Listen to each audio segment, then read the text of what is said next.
Title is Unknown, Unexpected, and Ordinary. Okay, what is your minutes? 5 to 7. At 7. Okay, Heather, can you tell us the time constraint? Yes, so mark your speech is 5 to 7 minutes. So at 5 minutes, you'll see the green light, 6 minutes, yellow light, and at 7 minutes, red light, not green light. Is it on? And you'll have 30 seconds to wrap up. Thank you, Heather. Let's welcome Mark. All right.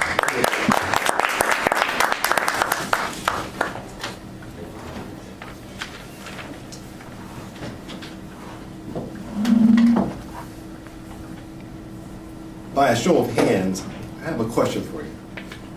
What two things make a hero? Okay, I want you to take a pen and pencil right now. I want two words. Two words that you feel define what a hero is. Two words.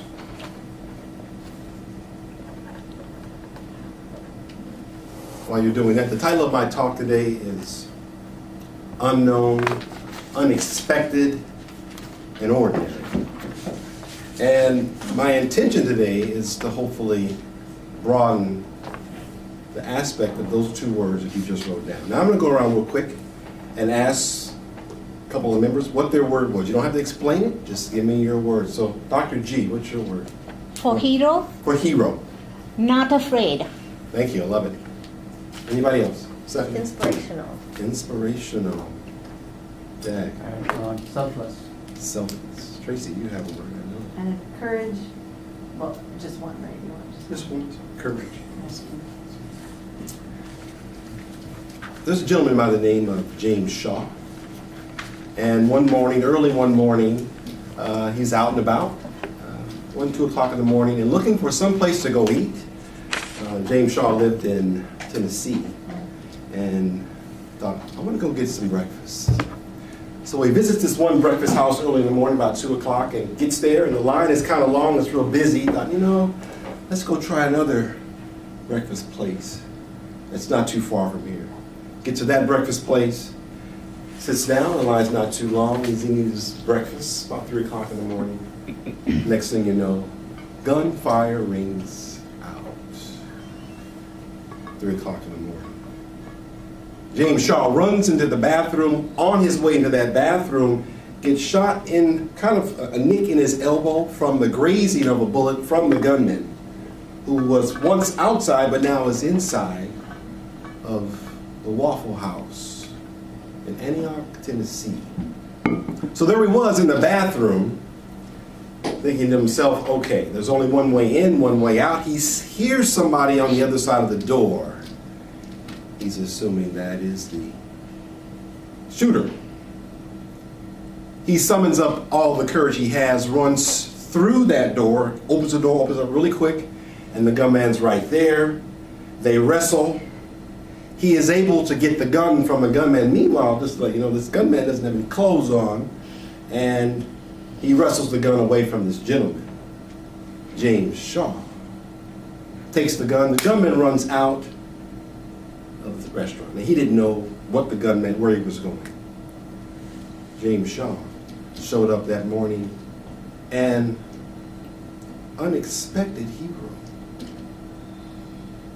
That was not his mission that morning. It was just to have breakfast and to fill his stomach, but wound up having to fight off a gunman.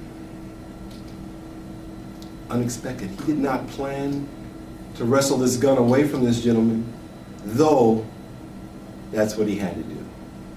Unexpected. Would you define that as a hero? Unexpected hero? Could that be hero? I don't know.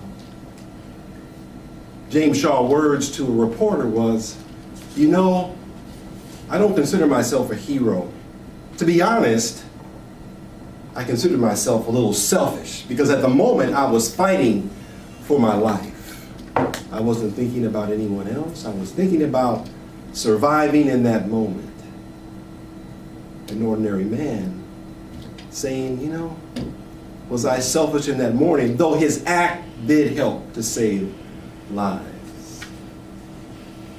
unknown James Shaw that morning before he got into that Waffle House. Unknown to anyone relatively other than his friends and family. So the question is, can a hero be defined as unknown, unexpected, and ordinary? I'm asking you. Yes. If someone were to grab your child, what would you do? Someone were to grab your wife or loved one, what would you do? See, I believe we all have the capacity to be that unexpected hero, to be that ordinary hero, if we choose to do so in the moment. And I believe we all have the ability to do that.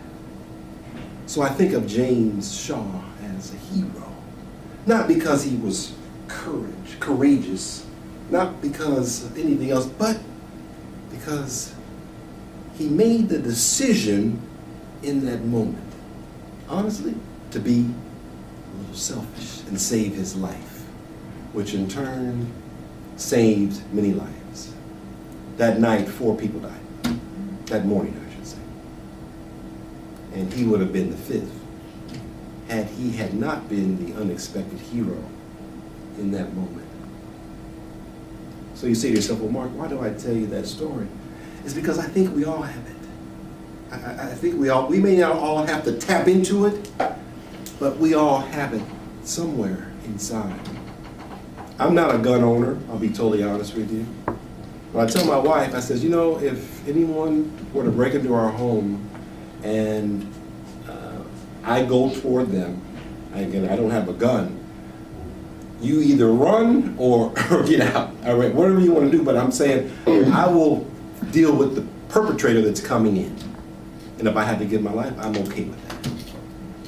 But I think we all have the capacity to step up and be a hero. You don't have to take a gun to be a hero. But I think it's something to think about in this climate, in this day and age. What might you do? What might we do in that moment where we have to make a decision and our life is at risk? What would we do? But I just want you to know that you have the capacity, we have the capacity to be that hero. Thank you.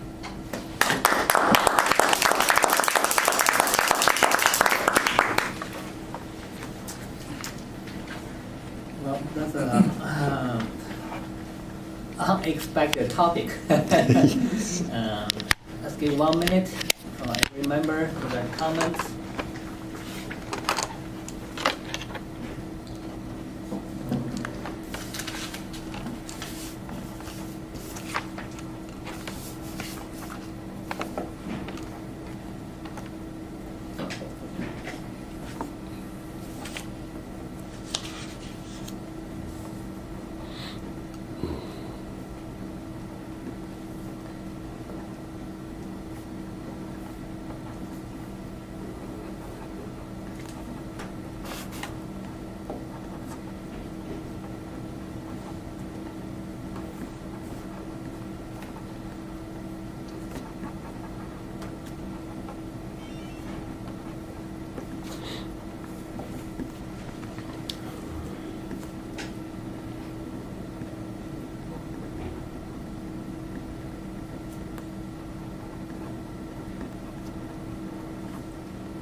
Okay, Heather, can you give us a timer's report on the 2 speakers?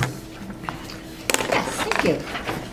Well, Shri, your excuse me, your speech was 8 to 10 minutes, and you were 9 minutes and 32 seconds, so within time.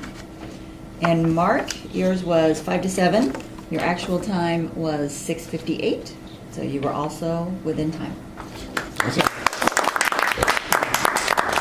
And next topic is a fair weather minute. And let's welcome Jack.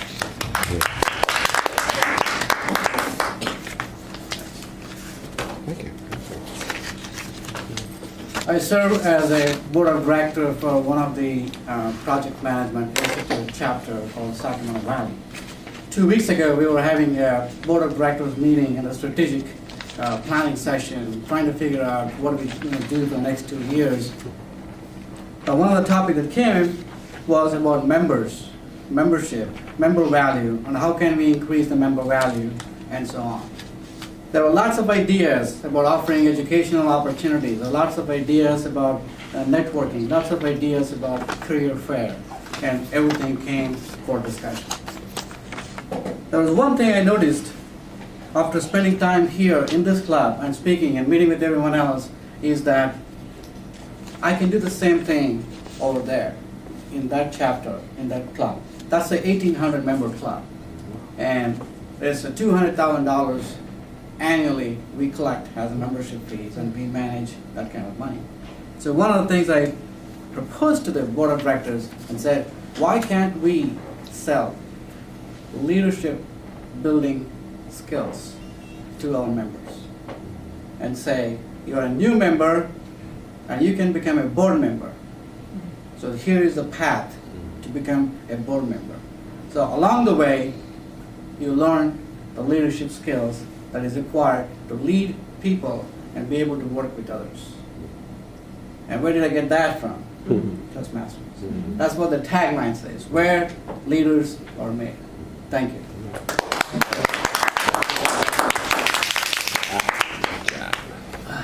Yeah, that's why we are here. We learn something. We learn how to do the public speak. We learn how to gain our confidence to speak in front of large audience. So I hope everyone come here can have a chance to talk. And if you do not have, prepare the next one. It's our table topics buster. And Carl, let's welcome Carl.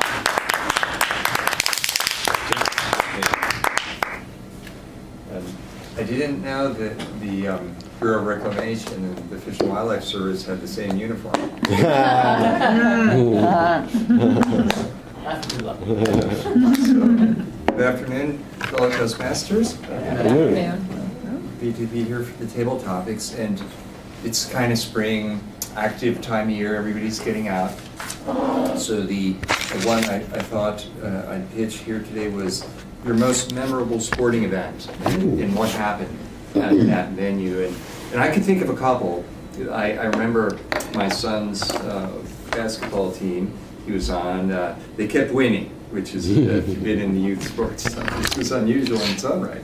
And it came down to the championship game. It was the 13th game, and they won each and every one. And I was like, you better be enjoying this, because this is never going to happen again. And to make a long story short, they, it was tied, and his team kid shot, the buzzer went off, it was in the air, and it went in. Like, not making it up, it was hilarious. So that was, that's one. Always, something special always seems to happen. Just had the opportunity to go to a Sacramento Republic soccer game for the first time at the Papa Murphy Field, and it was like going to a theater. There was just so much action in the crowd and out on the field. It was good times. But yeah, your most memorable sporting event and what happened? Okay. All right, here we go. How much time do we have for? Yes, for table topics, you have 1 to 2 minutes. And at 1 minute, you'll see the green. At 1.5 minutes, you'll see the yellow. And at 2 minutes, you'll see the red. And you have 30 seconds to wrap up. So, I've been spending some time. Oh, sorry. Do I go again?